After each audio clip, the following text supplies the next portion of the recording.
mysterious killing of a prominent law professor. Murdered execution style. Shot and killed inside his home. 41-year-old Markel, a law professor who worked at FSU on retribution in criminal law and sentencing, was murdered in Tallahassee in his own garage in broad daylight.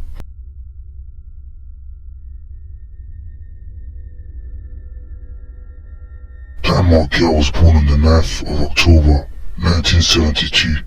Growing up, Markel studied politics and philosophy and eventually earned a master's degree in political theory. But before entering the working life, Markel served as a law clerk and practiced white-collar criminal defense. Markel really enjoyed crime. He even co-authored a book exploring the intersection between crime, punishment and family, criminal justice and the challenge of family ties in 2009. Also interested in sports law, he and his co-authors proposed the method of giving fans an opportunity to participate in the management of a sports team. Additionally, he also wrote opinion pieces for the New York Times, among other publications. But unfortunately, on July 18th, 2014, Markel's life and all of his achievements came to an end. Markel met Wendy Adelson around 2006, and they ended up having 2 beautiful children together, and everything seemed to be perfect in their marriage. But in 2013, they ended up divorcing, and this sparked a lot of issues between the pair, as Wendy Adelson wanted to relocate the kids to South Florida to be closer to her mom, her brother, and her dad. He owned a dentistry practice, but Markel refused and did not want the kids to relocate to South Florida. This is when a lot of issues began between Markel and the Adelson family. The argument to relocate the kids to South Florida got very intense, that the Adelsons were even offering Markel $1 million to allow the kids to relocate, but even that much money wasn't enough to convince Markel, and he still refused. According to Markel, the divorce came as a surprise, as he was away on a business trip. Wendy, with the help of her parents, removed everything from her family home, including the kids, only leaving divorce papers on top of the bed. For over 6 weeks, Markel didn't know where Wendy and the kids were, but when the marital settlement was finally reached in 2013, it gave Wendy Adelson and Markel shared 50-50 custody of the children. Additionally, Markel won an order from prohibiting Wendy to move to South Florida with the kids. This court settlement only sparked more and more issues between Markel and the Adelsons. Markel even ended up filing a motion in 2014 that prohibited Donna Adelson from being alone and unsupervised with the children due to disparaging remarks about their father, with one of the kids telling Markel that grandma said, quote-unquote, "You're stupid." During the 6 weeks Wendy disappeared with the kids, she changed their surname and their middle name that was the same as Markel's, completely removing Markel from the children's lives.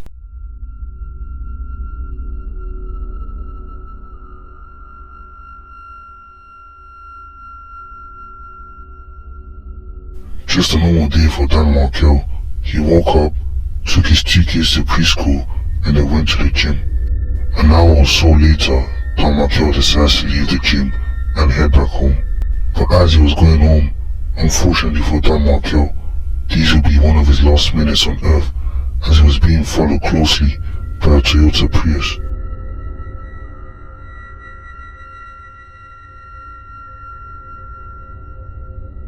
On the phone to his friend, Markel finally arrives at his residence. As he pulls into a driveway, he told his friend to hold on because there was someone he didn't know at his driveway. A man then jumps out of the car that was following him and shoots Markel twice before driving off. His driver's side window is shattered and he's battered and can't answer. He's inside, the car is running, and he's got blood all over his head. He's not responding to me. Markel was then rushed to the hospital, but unfortunately 14 hours later, he passed away.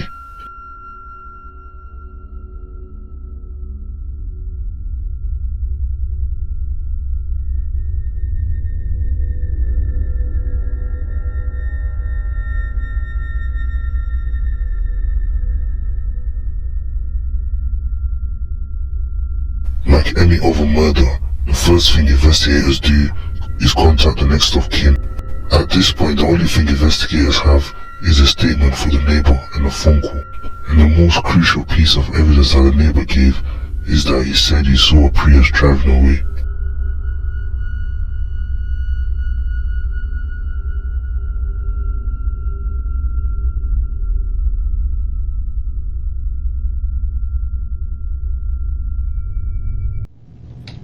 He's not going to survive. Oh my God. Okay?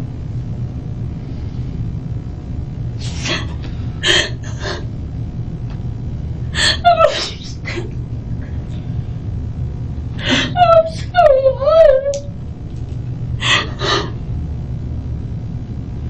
I have a message from him this morning. What happened?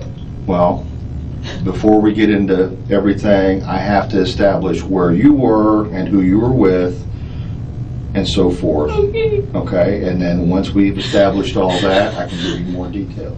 I'm sorry. That's okay. No, you have nothing to be sorry about. I just don't understand. How did this really happen?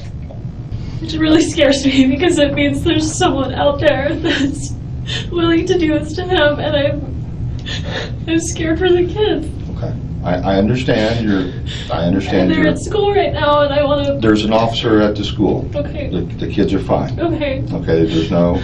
The I don't kids know. are. I'm gonna tell them someone did this, not because they hate Danny, but because they thought this was good somehow. Oh, are you saying that you think maybe one of your friends would have done something Who like would this? do this? I don't know. That's why you're here, and that's why we're talking. Do you think someone would do this for your benefit without asking you? No. What good does it serve? I made my brother, the one, his name is Charlie, the one I'm really close to. He makes a lot of jokes in bad taste, and it was a joke he made. He bought the TV for me this morning that got broken, and I was talking to him about whether it made sense to pay to fix it or whether I should get a new one, and it was always his joke that, like, he knew Danny treated me badly, and it was always his joke. He said, I looked into hiring a hitman, and it was cheaper to get you this TV, so instead I got you this TV. Okay. Worst friends, I mean, Okay. such a horrible thing to say. I'm so sorry. That's okay. But even my family, who felt like I had been mistreated, would never do something like this. Never. At first, there was no clue as to who could have murdered Dan Markel. Investigators looked at every possible corner and even questioned the students he taught at FSG. But after many months, with no clue as to who could have murdered Dan Markel, no possible motive, the case goes cold for over 10 months. With still no clues as to who could have committed this horrible crime, TPD put up a reward of $25,000 to help catch Dan Markel's killers. But still, with this much money involved, there was still not enough evidence to find anyone that was responsible for killing Dan Markel apart from the grey Toyota Prius. 2 years later, in 2016, there was a break in the case. A new investigator that took upon the case decided to review all of the CCTV cameras placed on the buses to see if they could find that Toyota Prius. And when looking through hours and hours of footage, they were able to find the Toyota Prius that they'd been looking for. This was the exact same Toyota Prius that was following Dan Markel on his way home.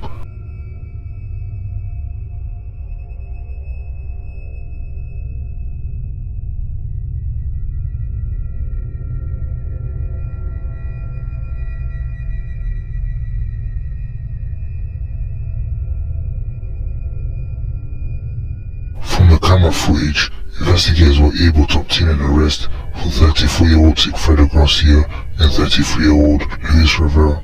At this point in the case, TPD would not release further details, but were told that they were dealing with a murder for hire. The cell phone evidence from Luis Rivera's phone showed that they traveled 7 hours from Miami and ended up staying in the motel for 2 nights before the murder of Dan Markel. As more and more evidence kept being uncovered, investigators were right on their suspicion about this being a murder for hire. More CCTV footage from the buses showed a Toyota Prius following down Markel on his way to the gym and back from the gym, but the question left for investigators is who could have wanted Dan Markel dead. After speaking to many of Dan Markel's friends and teachers at the Florida State University, a lot of them started pointing out the Adelsons. Many of them said that the Adelsons did not have the best relationship with Dan Markel and were very rude, in particular Donna Adelson and Charlie Adelson. The Adelsons owned a dentistry practice in South Florida, Miami, and were pretty much wealthy. Although the Adelsons did not have the best relationship with Dan Markel, there was just no correlation between the Adelsons and Dan Markel's killers. It was not up until Luis Rivera decided to turn on his co-defendant that investigators were able to find a link between the Adelsons and Dan Markel's killers, Catherine McBanoir.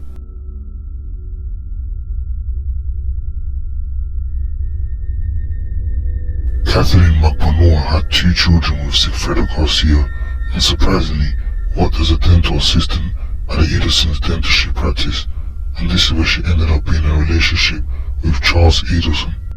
Shortly after the murder of Dan Markel, the first person Luis Rivera called was Katie McBanoir, and this was to tell her that the job was done. After the murder of Dan Markel, Catherine McBanoir's finances rose over $56,000, with most of them being in cash deposits over $2,000. Investigators knew that the only way to get to the bottom of this case would be if one of Dan Markel's killers turned for a lighter sentence for their role in the murder, and that's exactly what Luis Rivera did.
In 2016, Sigfredo Garcia and Luis Rivera were both arrested for the first-degree murder of FSU professor Dan Markel.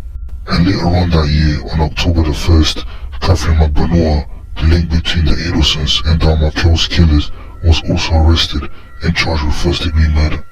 3 days after Catherine was arrested, Luis Rivera pled guilty to the murder charge as part of the plea deal and got his sentence reduced to second-degree murder and received 19 years. Sigfredo Garcia and Catherine McBanoir both pleaded not guilty and had a trial. Both of their trials took place in October 2019.